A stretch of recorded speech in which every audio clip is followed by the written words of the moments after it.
సుజాత పరిస్థితి ఏం బాగాలేదు. హాస్పిటల్లోనే కాకుండా పట్టణమంతా అలజడి చెలరేగింది. స్థానికంగా ఉన్న 2 దినపత్రికలలో ఈ విషయం ప్రముఖంగా ప్రచురింపబడింది కూడా. మహర్షి డ్యూటీకి వెళ్లకుండా సెలవు పెట్టి ఇక్కడే ఉండిపోయాడు. హాస్పిటల్లో మునుపటంత రద్దీ లేదు. అభిమానులైన కొంతమంది మాత్రమే వస్తున్నారు. వచ్చిన వాళ్లకు మహర్షి ట్రీట్మెంట్ ఇవ్వసాగాడు. మర్నాడు కూడా సుజాత పరిస్థితి బాగాలేకపోవడంతో మహర్షి ఆమె తల్లిదండ్రులకు కాకినాడ టెలిగ్రామ్ ఇచ్చాడు. ఉదయం 12 గంటల వరకు వచ్చిన పేషెంట్స్ను చూసిన తర్వాత కావాలని తనే స్వయంగా వెళ్ళి మహేష్ను కలుసుకున్నాడు. సుజాత పరిస్థితి చాలా ప్రమాదకరంగా ఉంది అన్నాడు మహర్షి. నన్నేం చేయమంటావు అన్నాడు మహేష్ కోపంగా. ఏం చేద్దామని ఆమెను ఎన్నాళ్ళు నమ్మించావు అన్నాడు మహర్షి. నేనేం నమ్మించలేదు. సమయం రాగానే చెబుదామని అనుకున్నాను. కొంతకాలం క్రితం వరకు ఆమె పట్ల నాకు సదభిప్రాయం ఉన్నమాట నిజమే.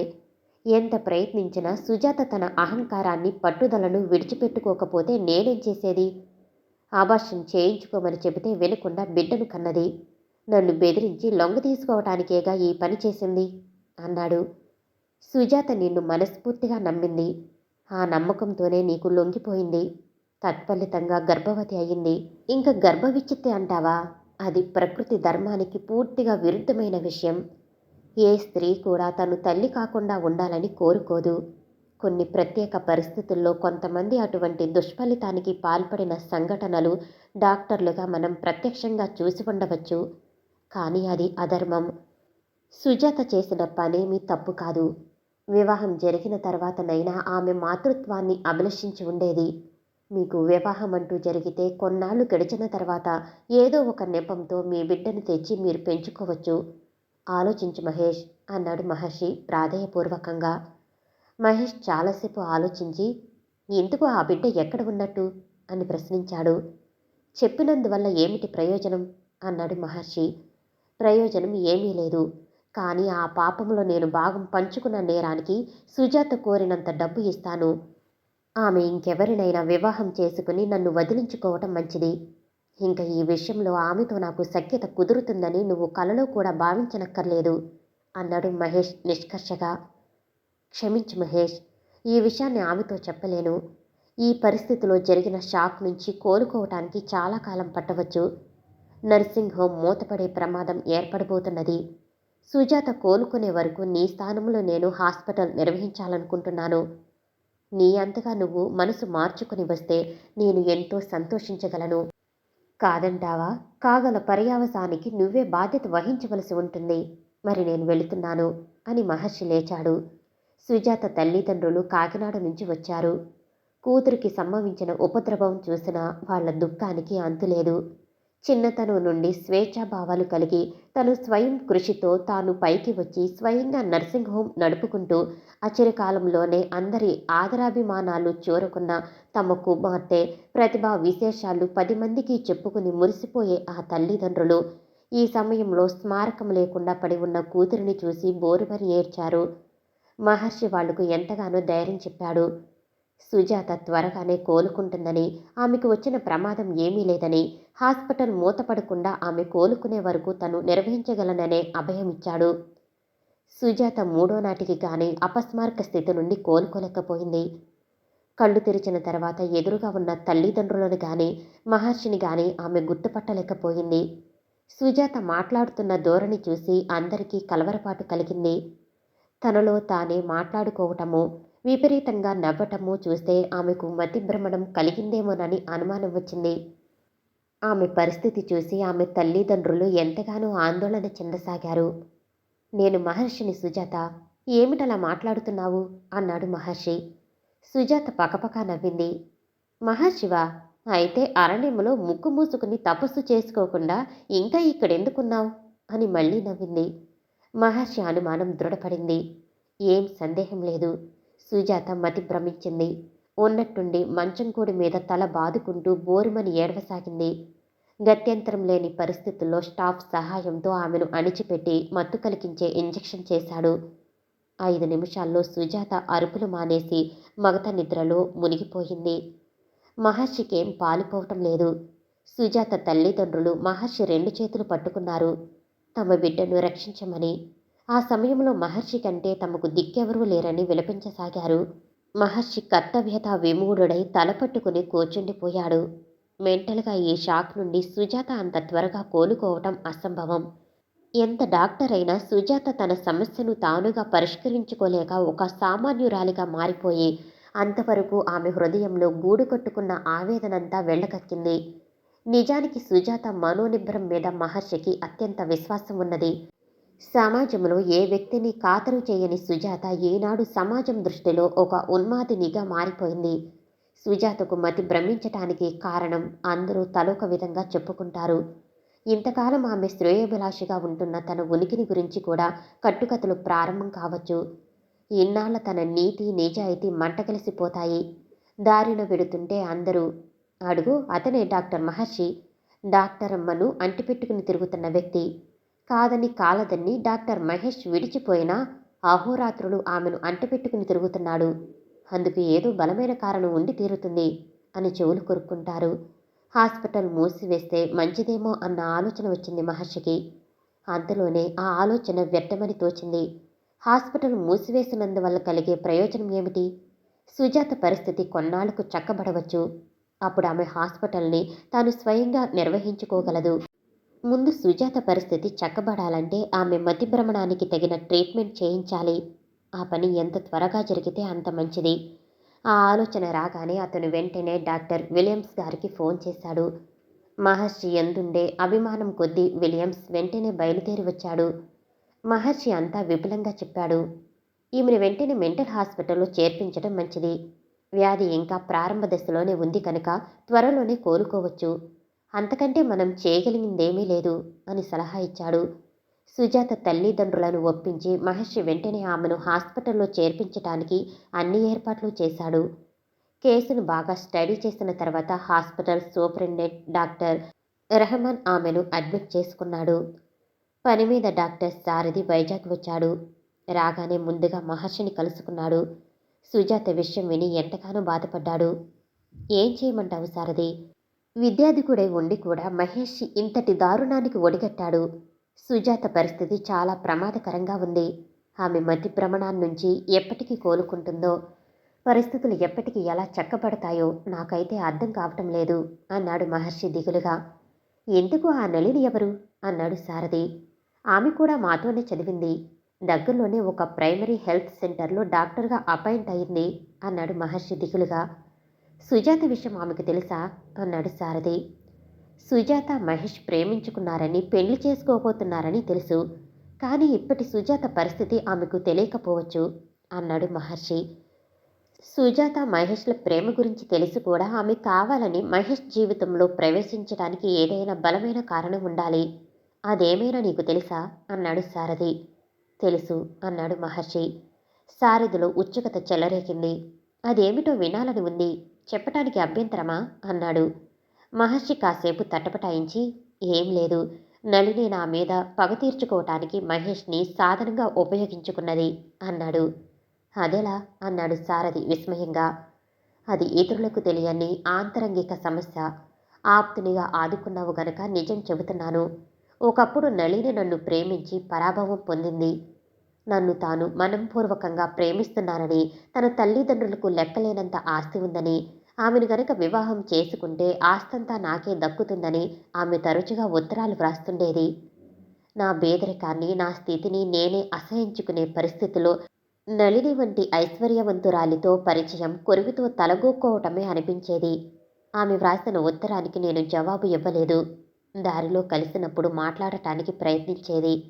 నిజం చెప్పాలంటే నేనేం అభినవ ఋష్యశృంగుణ్ణి కాకపోయినా అంతస్తుల విలువలు అవగాహన చేసుకుని నలుగురి దయాదాక్షిణ్యాలతో బ్రతుకుతున్న వ్యక్తిని కావటం వలన ఆమె కోరికను మన్నించలేకపోయాను. ఒకరోజు నేను రూమ్లో ఒక్కడనే కూర్చుని చదువుకుంటున్న సమయంలో నళిని నిర్భయంగా నా దగ్గరకు వచ్చింది. ఆ రోజు ఆదివారం కావటం వల్ల రూమ్లో నాతో పాటు ఉంటున్న మిత్రులిద్దరూ పిక్చర్కి వెళ్ళారు. ఆ సమయాన్ని సద్వినియోగం చేసుకుని నళిని నన్ను కలుసుకోవటానికి వచ్చి నిస్సంకోచంగా తన మనసులో ఉన్న అభిప్రాయాన్ని వెల్లడించింది. ఏ ఆడపిల్లనైనా అలా ఒంటరిగా వచ్చి, నేను నీ కోసం వచ్చాను, నిన్ను ప్రేమించాను, నన్ను పెళ్లి చేసుకుంటే కావలసినంత డబ్బు ఇస్తాను, అంటే కాలదన్నుకునే నిర్భాగ్యులు ఏ లక్షల మందికో ఒక్కరు ఉండవచ్చు. నళినికి హితవు చెప్పాను. ఆమె చేస్తున్న పని తగదని మందలించాను. నాలాంటి గర్భదరిద్రుడిని పెళ్లి చేసుకుని ఏం సుఖపడతావు అని అడిగాను. ఎట్టి పరిస్థితుల్లోనూ ఆమెను వివాహం చేసుకోవటానికి నేను సుముఖంగా లేనని చెప్పాను. మళ్ళీ ఏదైనా ఆమె దగ్గర నుండి ఉత్తరం వస్తే ప్రిన్సిపల్కు రిపోర్టు చేస్తానని చెప్పాను. దాంతో ఆమె ఆశలు అడియాసలు కావటంతో స్త్రీ సహజమైన ఆక్రోశం తరంగంలా ఆమెలో ఉవ్వెత్తను ఊబికింది. కోరి మనసిచ్చి వచ్చినందుకు తగిన పరాభవం చేశానని నిందించింది. ఆ ఉద్రేకంలో ఆమె నోటికి వచ్చినట్టల్లా మాట్లాడింది. తక్కువ జాతి, తక్కువ బుద్ధి అని ఎత్తిపొడిచింది. ఆమె ఎన్ని అన్నా ఎన్ని చేసినా నేను చలించలేదు. ఆమె ఎదురుగానే ఆమె నాకు వ్రాసిన ఉత్తరాలన్నీ ముక్కలు ముక్కలుగా చించి పారేసి అగ్గిపుల్ల గీసి వెలిగించాను. ఆ ప్రక్రియతో ఆమె హృదయం మాడి దహించుకుపోయింది. నా మీద సమయం వచ్చినప్పుడు తగిన ప్రతీకారం తీర్చుకుంటానని శబ్దం చేసి వెళ్ళిపోయింది అని మహర్షి కథ ముగించాడు. ఈ విషయం సుజాతకు కానీ మహేష్కు కానీ తెలుసా అన్నాడు సారథి. లేదు, నా ఒక్కడికే తెలుసు అన్నాడు మహర్షి. సారథి ఆలోచించి, నీ మీద కక్ష తీర్చుకోవటం కోసం మహేష్ని పెళ్లి చేసుకోవటానికి ప్రయత్నించటంలో ఆమెకు కలిగే ప్రయోజనం ఏమిటి అన్నాడు. ఆమె ఆశించే ప్రయోజనం నన్ను పరాభవించటం. ఒక విధంగా మహేష్ నాకు ఆప్తమిత్రుడు. ఎన్నో కష్టాల్లో నన్ను ఆదుకున్న అభిమాని. నా మూలంగా ఆమె అహం దెబ్బతిన్నది. ఆమె కావాలని తనంత తాను మహేష్ జీవితంలో ప్రవేశించటం వల్ల మా ఇద్దరి మైత్రి బంధం విచ్ఛత్తి అవుతుంది. అది మొదటి కారణం అన్నాడు. సుజాత విషయం నళినికి తెలుసు కదా. ఒకసాటి ఆడదాని జీవితం నాశనం చేయటం ఆమెకు అన్యాయంగా తోచకపోవటం విచిత్రంగా ఉంది అన్నాడు సారథి. మహర్షి అన్నాడు, ఈ కథ ఇంతటితో ముగియలేదు సారథి. తన ప్రతీకారం తీర్చుకోవటానికి నళిని సుజాతను కూడా ఒక పాచికలా ఉపయోగించుకోవచ్చు అని. అదెలా సాధ్యం అన్నాడు సారథి. సాధ్యమే. సుజాత పట్ల విరక్తి పెంచుకుంటున్న మహేష్కి అభూత కల్పనలు కల్పించి ఏదైనా చెప్పగలదు. సుజాతకు నాకు అక్రమ సంబంధాన్ని అంటకట్టడానికి కూడా ఆమె వెనుకాడకపోవచ్చు అన్నాడు మహర్షి. సారథి ఆశ్చర్యంగా మహర్షి వంక చూసి, నళిని అంత నైత్యానికి ఒడిగడుతుందంటావా అన్నాడు. వేచి చూడు, నీకే తెలుస్తుంది అన్నాడు మహర్షి. సారథి బాగా ఆలోచించి అన్నాడు, చూడు మహర్షి, ఒకవైపు మిత్రత్వం, మరొక వైపు త్యాగం రెండూ నిన్ను మానసికంగా బంధించాయి. ఈ రెండిటిలో దేన్ని త్రెంచుకోవాలనుకున్నా అసాధ్యమే. ఇప్పుడు మహత్తరమైన బాధ్యత నీ భుజస్కంధాల మీద పడింది. ఈ క్లిష్ట పరిస్థితిని ఎలా గడిచి గట్టెక్కుతావో ఊహించటం నాకే కష్టంగా ఉంది. అయినా నీ మనోధైర్యం నాకు తెలుసు. నీ త్యాగం యొక్క విలువ కూడా నాకు తెలుసు. మహేష్ తన తప్పు తాను ఒకనాటికైనా తెలుసుకుంటాడు. ఏటొచ్చి సుజాతను కాపాడవలసిన బాధ్యత నీ మీద పడింది అని అన్నాడు. అవును సారథి, ఎన్ని అపనిందలైనా భరించగలను. ఆమె జీవితం తిరిగి బాగుపడటమే నాకు కావలసింది అన్నాడు మహర్షి. సరే, జరిగిందేదో జరిగింది. గతం పునరావృతం చేసుకోవద్దు. ఒక పని చేద్దాం. నేను వెళ్ళి బాబునిచ్చి మార్గరెట్ని పంపిస్తాను. బిడ్డను చూచిన సంతోషంలోనైనా ఆమె కోలుకోవచ్చు అన్నాడు సారథి. సారథి సూచనకు మహర్షి సంతోషించాడు. అంతలోనే అనుమానం పీడించింది. తను అనుమానాన్ని సారథితో చెప్పాడు. ఆమె సుజాత బిడ్డ అని మనిద్దరికీ తప్ప మూడోవాడికి తెలియదు. ఏ విధంగానూ ఈ రహస్యం బయటపడకుండా మార్గరెట్తో చెప్పి పంపిస్తాను. ప్రయత్నం చెయ్యి అన్నాడు సారథి. సరే అని అంగీకరించాడు మహర్షి. సారథి వెళ్ళిపోయాడు. సారథి వెళ్ళిపోయాక మహర్షి చాలాసేపు ఆలోచిస్తూ కూర్చుండిపోయాడు. ఆలోచించే కొద్దీ సమస్యలు త్రాడులా పెనవేసుకుపోతున్నాయి. ఈ చిక్కుముడి విప్పటం ఎలా అన్న యోచనలో అతని మస్తిష్కంలో మెరుపులాంటి ఆలోచన ఒకటి వచ్చింది. ఉదయం పేషెంట్లందరినీ త్వరగా పరీక్షించి కావలసిన ఏర్పాట్లు చేసిన తర్వాత మహర్షి తను పని మీద వెడుతున్నట్టు 1 గంటలో రాగలనని స్టాఫ్తో చెప్పి బయలుదేరాడు. దారి పొడవునా అతనికి ఆలోచనలు ముప్పురుకొని వస్తాయి. ఇది ఒక విధంగా జీవితంలో తనకు ఒక ఓటమి. అవమానాన్ని సహించటానికైనా సిద్ధపడి తను ఈ సాహసానికి పూనుకున్నాడు. ఒకవేళ తను ఊహించినట్లు కాకుండా కథ తారుమారైతే జరగవలసిన కర్తవ్యాన్ని గురించి కూడా మదనపడసాగాడు. 20 నిమిషాల్లో scooter Gajuwaka primary health centre ముందు ఆగింది. అది నళిని పనిచేస్తున్న హాస్పిటల్. సంకోచానికి తావు లేకుండా మహర్షి స్కూటర్ స్టాండ్ వేసి లోనికి వచ్చాడు. తన విజిటింగ్ కార్డు నర్స్కిచ్చి నళినికి పంపించాడు. మరుక్షణంలో లోనికి రమ్మని కబురు వచ్చింది. లోనికి వచ్చిన మహర్షిని చూడగానే సుస్వాగతం అంది నళిని. మహర్షి నళిని వంక చూశాడు. మందస్మిత వదనంతో ఆమె మహర్షి వంక చూసి ప్లీజ్ బి సీటెడ్ అంది. మహర్షి కుర్చీ మీద కూర్చున్నాడు. టేబుల్ మీద ఫ్యాన్ రయ్యమని చేస్తున్న ధ్వని, అలారం, టైం పీస్ చేస్తున్న శబ్దము తప్ప ఆ గదిలో నిశ్శబ్దం రాజ్యం చేసింది. కాలింగ్ బెల్ నొక్కి నళిని బాయ్ని పిలిచింది. ఏం కావాలి? కూల్ డ్రింకా, హాట్ డ్రింకా? ఏం తెప్పించమంటావు అంది నళిని. నో థ్యాంక్స్ అన్నాడు మహర్షి. సైగ చేయకుండానే బాయ్ వెళ్ళిపోయాడు. ఏమిటి విశేషం? దారి తప్పి వచ్చావు అంది నళిని. దారి తప్పకుండానే వచ్చాను. విశేషము ఉంది. నీతో మాట్లాడాలి అన్నాడు మహర్షి. దానికేం, నిర్భయంగా మాట్లాడు. నేను పిలిచేంత వరకు ఎవ్వరూ రారు. ఇక్కడ నేను సర్వస్వతంత్రురాలని. ఏం మాట్లాడతావో, ఎంతసేపు మాట్లాడతావో నీ ఇష్టం అంది. సుజాతకు మతి భ్రమించిన విషయం తెలుసా అన్నాడు మహర్షి. విన్నాను, తెలిసింది అంది నళిని. అందుకు కారణం కూడా తెలుసుండాలి అన్నాడు మహర్షి. తెలుసు. సుజాతను పెళ్లి చేసుకోను పొమ్మన్నాడు మహేష్. అంతకు ముందుగానే నేను వ్రాసిన ఉత్తరం ఆమె చేతిని పడింది. దాంతో ఆమె ఉన్మాదినిగా మారి హాస్పిటల్ అన్న ధ్యాస లేకుండా, తను డాక్టర్ అన్న జ్ఞానం లేకుండా పేషెంట్లు, స్టాఫ్ అందరి ముందు అనరాని మాటలు అని గుడ్డలు చింపేసి పరాభవించింది. మగవాడు గనక మహేష్ నిర్భయంగా బయటకు వెళ్ళిపోయాడు. ఆఫ్టర్ ఆల్ ఆడది సుజాత ఏం చేయగలదు కనుక. జరిగిన దారుణ సంఘటనతో పిచ్చెక్కి నీ సహకారంతో ప్రస్తుతం మెంటల్ హాస్పిటల్లో అడ్మిట్ అయ్యింది అంది నళిని. మహేష్కి నువ్వెందుకు ఉత్తరం వ్రాసావు అన్నాడు మహర్షి. తను నాకు వ్రాసాడు కనుక అంది నళిని. నీ ప్రమేయం లేకుండానే వ్రాసాడా అన్నాడు మహర్షి. ఉంది. ఎందుకు లేదు? నేను అతన్ని పెళ్లి చేసుకోవాలనుకుంటున్నాను అంది నళిని. సుజాత, మహేష్ ఇద్దరూ ప్రేమించుకున్నారు. త్వరలోనే పెళ్లి చేసుకోబోతున్నారని నీకు తెలియదా? తెలుసు. కానీ తామిద్దరూ ప్రేమించుకోవటం వరకే తప్ప పెళ్లి ప్రసక్తి లేదని, సుజాతను తను ఎంతమాత్రం వివాహం చేసుకోదలచలేదని మహేష్ నాతో చెప్పాడు. అబద్ధం. అంతా నువ్వు కల్పిస్తున్నావు. చూడు మహర్షి, నువ్వు బుద్ధిమంతుడివి. లోకంలో అందరూ నీలాంటి వాళ్ళు కారు. యవ్వనంలో యువతీ యువకులకు ప్రేమించుకోవటం ఒక హాబీ. ప్రేమించుకున్నంత మాత్రాన పెళ్లి చేసుకోవాలని ఎక్కడా లేదు. పాత చింతకాయ పచ్చడి లాంటి అటువంటి సిద్ధాంతానికి మహేష్ కట్టుబడి ఉండే మనిషి కాడు. అందగాడు, బాగా డబ్బున్నవాడు. ఏ ఆడపిల్లనైనా మాటలతో ఇట్టే బోల్తా కొట్టించగల గట్టికుడు. పాపం అమాయకురాలు సుజాత. మహేష్ తననే పెళ్లి చేసుకుంటాడని కలలు కన్నది. కానీ ఆ కలలు కళ్ళలయ్యాయి. అఫ్కోర్స్. ఇప్పుడింతకు నన్నేం చేయమంటావు? మహేష్ జీవితం నుండి నిష్క్రమించమంటున్నాను. అందువల్ల ప్రయోజనం? పశ్చాత్తాపంతో మహేష్ సుజాతను పెళ్లి చేసుకోవటానికి అంగీకరిస్తాడు. నళిని గలగలా నవ్వింది. ఆ నవ్వులో ఎక్కడలేని వ్యంగ్యము మహర్షికి గోచరించింది. సీటులోంచి వెళ్ళిపోతే బాగుండుననుకున్నవాడు నిగ్రహించుకుని కూర్చున్నాడు. Dear Maharshi, really you are a hopeless fellow. లేకపోతే ఇదేమన్నా సినిమా కథ అనుకున్నావా? హఠాత్తుగా మహేష్ మారిపోవటానికి? ఇంపాసిబుల్ అంది నళిని. మహర్షి వెంటనే అన్నాడు. హేళనతో కూడిన నవ్వు నా దృష్టిలో నాగరికత లక్షణం కాదు. నువ్వెందుకు నవ్వుతున్నావో నాకు తెలుసు. కావాలని మహేష్ని నీ వైపు ఆకర్షించి తద్వారా నా మీద ప్రతీకారం తీర్చుకోవాలని కదా అని అన్నాడు. అవును, నిజం చెప్పారు. ఒకప్పుడు నిన్ను నేను మనస్ఫూర్తిగా ప్రేమించాను. ఆ ప్రేమతో నీ కులాన్ని కానీ పేదరికాన్ని కానీ నేను పరిగణలోకి తీసుకోలేదు. మహేష్ లాంటి అందగాడివి కూడా కాదు నువ్వు. కానీ నన్ను ఆకర్షించింది నీ వ్యక్తిత్వం. అంతకు మించి నీ మనోనిగ్రహం.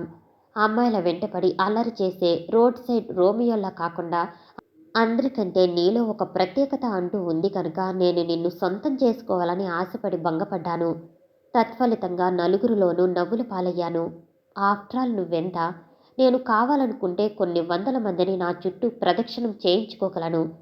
ఆనాడు నేను నీ గదికి వచ్చిన రోజు చించి ముక్కలు చేసి అగ్గిపుల్ల గీసి వెలిగించినది నేను వ్రాసిన ఉత్తరాలను కాదు, నా హృదయాన్ని. Dear Maharshi, please mind it.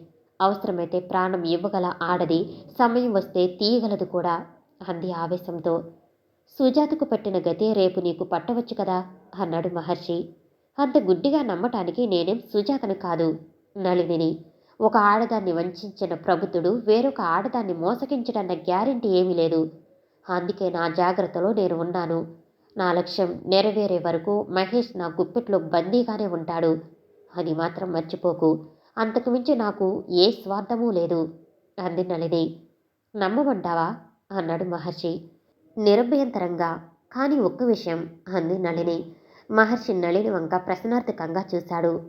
నేను ఇప్పటికీ నిన్ను ప్రేమిస్తూనే ఉన్నాను. బహుశా అది నా బలహీనత కావచ్చు. అందువల్ల నువ్వు నీ అంతగా మనసు మార్చుకుని రావాల్సి ఉంటుంది. అంతవరకు ఈ అంతర్నాటకం కొనసాగుతూనే ఉంటుంది అంది నళిని. అసంభవం అన్నాడు మహర్షి. అయితే సుజాత కథ కూడా సుఖాంతం కావటం సంభవం కాకపోవచ్చు అంది నళిని. ఏం చేయగలవు అన్నాడు మహర్షి. చూడు మహర్షి, ఏం చేయగలను ఇప్పుడు నీకెలా చెప్పగలను? ఉన్న విషయాన్ని నిష్కర్షగా నీతో చెప్పాను. నువ్వెప్పటికైనా నా దగ్గరకు వస్తావని నాకు తెలుసు. వచ్చిన తర్వాతనైనా పశ్చాత్తాపం చెందుతావనుకున్నాను. కానీ ఆ సూచనలేమీ నీలో గోచరించటం లేదు అని. అవును, సుజాతకు పుట్టిన బిడ్డ ఏ ఆశ్రమంలో పెరుగుతున్నాడు అంది నళిని. బాంబు పడినట్లు అదిరిపడ్డాడు మహర్షి. క్షణకాలం రానబడి ఉండిపోయాడు. అంతగా శ్రమపడి సుజాతను ఎవరికీ తెలియని చోటుకు చేర్చి డెలివరీ జరిగే వరకు అష్టకష్టాలు పడి అదేం పాపం, బిడ్డను దిక్కులేని వాడిలా అక్కడే వదిలివచ్చావు అంది నళిని. మహర్షి ఇంకా దిగ్భ్రాంతి నుండి తేరుకోలేదు. ఈ విషయాలు నాకెలా తెలిసాయి అని కదూ ఆశ్చర్యంగా చూస్తున్నావు? మహేష్ మాత్రం కాదు అంది నళిని. అంత అబద్ధం కట్టుకథ అన్నాడు మహర్షి. ఏమిటి అబద్ధం? సుజాతకు నువ్వు సాయం చేయటమా, లేక ఆమె బిడ్డను కనటమా అంది నళిని. నీతో మాట్లాడటానికి రావటం నాది పొరపాటు అన్నాడు మహర్షి కోపంగా. నళిని నవ్వి, నీ ముఖంలో కోపం చూడటం ఇదే మొదటిసారి. చూడముచ్చటగా ఉంది అంది. మహర్షి లేచి నిలబడి, చూడు నళిని, ఆఖరి మాటగా చెబుతున్నాను. నువ్వెంత అతీతంగా నా మీద ప్రతీకారాన్ని తీర్చుకోవటానికి పథకం సిద్ధం చేసుకున్నావో అర్థమవుతున్నది. కానీ నీ ఆశ నిరాశ అవుతుందని, సుజాత కథ సుఖాంతం అవుతుందని రూఢీగా చెప్పగలను. మహర్షి మంచితనానికే కాదు, అవసరాన్ని బట్టి చెడ్డతనానికి కూడా మారుపేరని గుర్తించుకోవటం మంచిది. గుడ్ బై అని నళిని ప్రత్యుత్తరం గురించి ఆశించకుండా చివాలున వెనుతిరిగి డోర్ తెరుచుకుని బయటికి వెళ్ళిపోయాడు.